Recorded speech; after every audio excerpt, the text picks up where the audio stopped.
Hello दोस्तों, आज मैं आपको मैथ का एक छोटा सा टॉपिक है द्विघात समीकरण करने जा रहा हूँ। देखिए द्विघात समीकरण कैसे हल करते हैं। द्विघात समीकरण होती क्या है? द्विघात समीकरण होती है A X square plus B X plus C बराबर 0।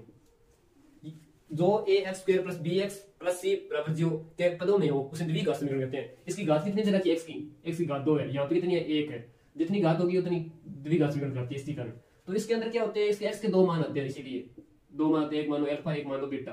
ये क्या इसके मूल हो गए, ठीक है। तो इनके मान निकालने के लिए कोई विधि है, कैसे निकालते हैं द्विघात समीकरण? डायरेक्ट तो निकलता नहीं।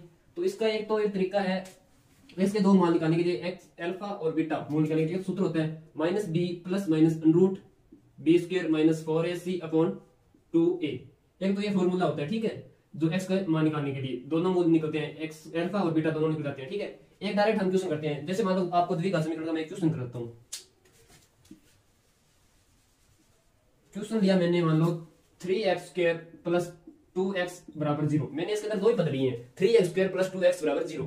इसके अंदर c मैंने लिया नहीं, ठीक है। तो यहां से हमारे को क्या निकालना है, x का मान निकालना है। तो यहाँ पे क्या है 3x स्क्वायर 2x है, तो इसमें से एक x कॉमन ले ले, सही रहेगा ना। x कॉमन आया, 3x प्लस 2 बराबर 0।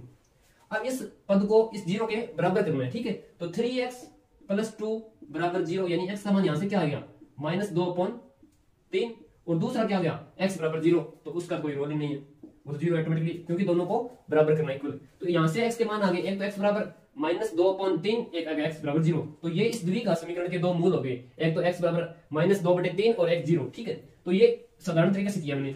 यदि आपको पूरा समीकरण दे दे तो कैसे करते हैं, देखो आपको दे दिया, मान लो एक समीकरण x square plus 3x plus 4 बराबर 0। अब देखो इस समीकरण के मूल निकालने हैं, अल्फा और बीटा। जल्दी से जल्दी निकालते हैं। कैसे निकालते हैं? पहला तरीका तो है, इस फॉर्मूले के अंदर रखो आप जो भी मान है। यहाँ ये a का मान हो गया, ये b का मान हो गया, ये c का मान हो गया। इस तीनों के मान क्या रखो, इस फॉर्मूले रखो। फॉर्मूला क्या है, माइनस b का मान क्या है 3 plus minus b square, b square 3 का स्क्वायर कितना हो गया 9 माइनस 4 इंटू a कितना है 1, c कितना है 4 अपॉन 2, a कितना है 1। तो यहाँ से क्या है -3 plus minus b square minus 4ac कितने हो गए, यहाँ से कितने गए 4 चौके 16, 9 माइनस 16 अपॉन 2 कितने रह गए 3 प्लस माइनस रूट कितने बच गए माइनस के 7 अपॉन 2। तो ये इसके मूल आ गए। इसको एक बार प्लस में लिख दो, एक बार माइनस में लिख दो, तो इसके ये मूल आ गए, ठीक है। यदि आपको ये माइनस का बाहर निकालना है तो इसके माइनस बाहर निकालने के लिए आइटा का मान लिखना है। जैसे आपको मान लो आइटा स्क्वायर का मान कितना होता है, माइनस का 1 होता है, ठीक है। आइटा स्क्वायर का मान होता है -1, यहाँ से हम इसको निकालेंगे तो मिश्र संख्या बन जाएगी, ठीक है। तो ये इसके एक बार से -3 प्लस रूट माइनस में 7 बढ़ाने तो कोई दिक्कत नहीं, बटे 2 अपॉन एक तो ये आ गया अल्फा, दूसरा बीटा क्या देगा -3 माइनस के रूट 7 अपॉन 2। ये दोनों x के मूल आ गए इस द्विघात समीकरण के, ठीक है। तो इस हल किया जाता है, इस सूत्र के अंदर पुट किया जाता है डायरेक्ट। एक आपको बिना सूत्र के दिखाता हूं डायरेक्ट क्वेश्चन में कैसे होता है। उसमें आपको क्या देखा जाता है, कोई मान लो 2x स्क्वायर माइनस 9x अब प्लस 10 बराबर 0।